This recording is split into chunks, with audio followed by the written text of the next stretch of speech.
इंदौर में लोकसभा प्रत्याशी अक्षय क्रांति बम की नामांकन रैली और सभा में शामिल होने पहुंचे कांग्रेस के वरिष्ठ नेता विवेक तनखा ने मीडिया से रूबरू होते हुए भारतीय जनता पार्टी विपक्ष को खत्म करने की कोशिश कर रहा है ऐसा निशाना साधा। जिस तरह रूस में पुतिन हमेशा 96% वोट लेकर राष्ट्रीय अध्यक्ष बने रहते हैं, इस तरह नरेंद्र मोदी भी विपक्ष को खत्म करके प्रधानमंत्री बने रहना चाहते हैं।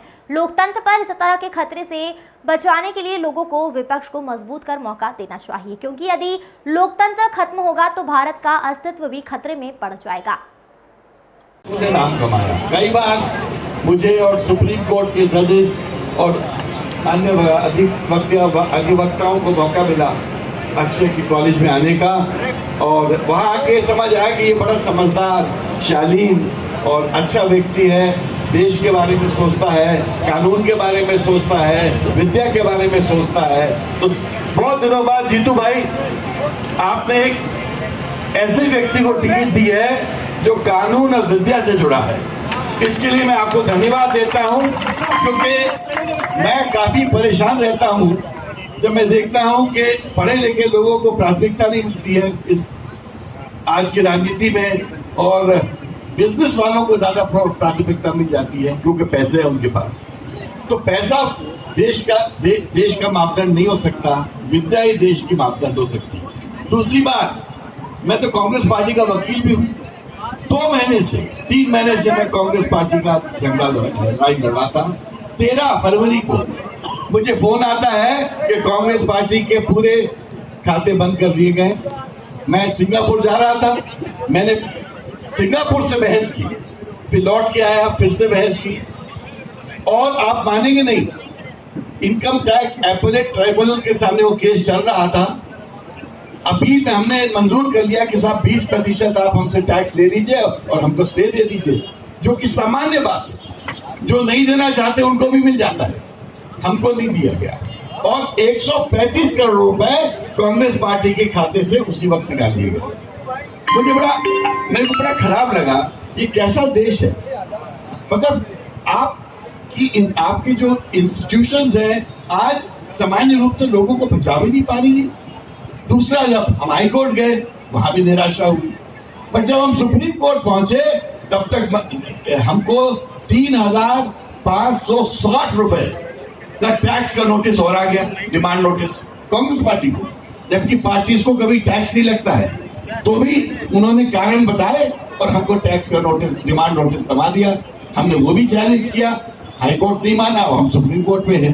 बट ये सब परिस्थिति देख के सुप्रीम कोर्ट ने बोला कि 24 जुलाई तक कांग्रेस पार्टी पे कोई आप पैसा नहीं उनसे लेंगे, उनको चुनाव लड़ने दीजिए। चुनाव के बाद 24 जुलाई को हम दोनों पक्षों को सुनेंगे। की बात नहीं करना चाहते। पड़ोसी देशों में जब पेट्रोल डीजल सस्ता होता है, फिर भी हमारे देश के लोगों को महंगा पेट्रोल डीजल मिलता है। ये कैसी बात? आप देश के अंदर आपने बोला 2 करोड़ युवाओं को देंगे, 10 साल में 20 करोड़ युवा बेरोजगार हो गए, उनकी आप बात नहीं करना चाहते। आप किसानों की बात नहीं करना चाहते, उनको आप एमएसपी समर्थन मूल्य की गारंटी नहीं देना चाहते। मोदी जी, आप सिर्फ गारंटी देते हो तो इनकम टैक्स और ईडी और सीबीआई की गारंटी देते हो कि इनसे छापे पड़े। ये सरकार इसलिए हमें आवश्यक है, अगर हमने सबने साथ नहीं दिया, अगर हम पूरे जनता अगर एक नहीं हुई देश की, तो लोकतंत्र पे खतरे की बात है। और मैं तो कहना चाहता हूं कि जिस प्रकार सोवियत संघ, चाइना में चुनाव बंद हो गए, देश में चुनाव बंद नहीं हो जाए। मालूम पड़ा कि जनपद का चुनाव नहीं हुआ, पंचायत का चुनाव नहीं हुआ, मंडी का चुनाव नहीं हुआ, कारपोरेट का चुनाव नहीं हुआ, तो आपकी आवाज को कौन जनप्रतिनिधि उठाएगा? इस बात को आपको सोचना है। बटन दबाए, अक्षय क्रांति बम को जिताए, यही मेरी कांग्रेस के कार्यकर्ता और इंदौर की जनता से अपील है। और आपकी लड़ाई में हम सब पूरा नेता प्रतिपक्ष के साथ सभी विधायक और पूरे इंदौर के लिए खड़े, यही कहना चाहता हूँ। धन्यवाद। जय हिंद। इंदौर की आवाज कभी संसद में नहीं उठाई, कभी सिर्फ फोटो खिंचाना, अपनी बात तरीके से भारतीय जनता पार्टी और नरेंद्र मोदी जी को भगवान बनाकर जीतने की कोशिश करना, और जैसे तैसे समाज के नाम पर टिकट लेके आ जाना, डिलीवरी कुछ नहीं करना, ये अंतर है हमारे प्रत्याशी और भारतीय जनता पार्टी के प्रत्याशी में।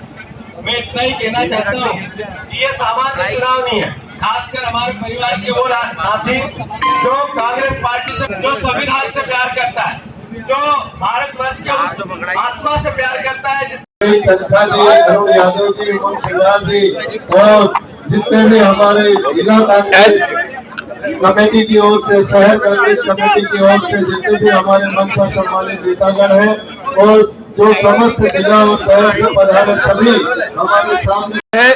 ये बड़े असाधारण समय हो रहा है जब देश का संविधान खतरे में है, देश की प्रजातंत्र खतरे में है, देश का जनतंत्र खतरे में है।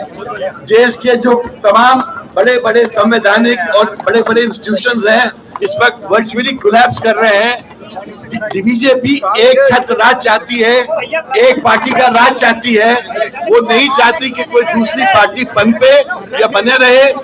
अगर आप नहीं मानोगे और अघोषित इमरजेंसी को खत्म नहीं करोगे तो इस देश से विपक्ष धीरे धीरे खत्म हो जाएगा, विपक्ष ही नहीं रहेगा, आपका एक सत्ता पक्ष रहेगा। जैसे रशिया में पुतिन साहब 97% वोट के साथ अध्यक्ष बनते हैं, यहाँ पर भी प्राइम मिनिस्टर 97% वोट के साथ मोदी जी बन जाएंगे।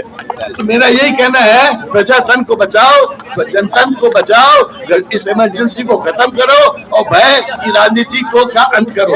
Thank you.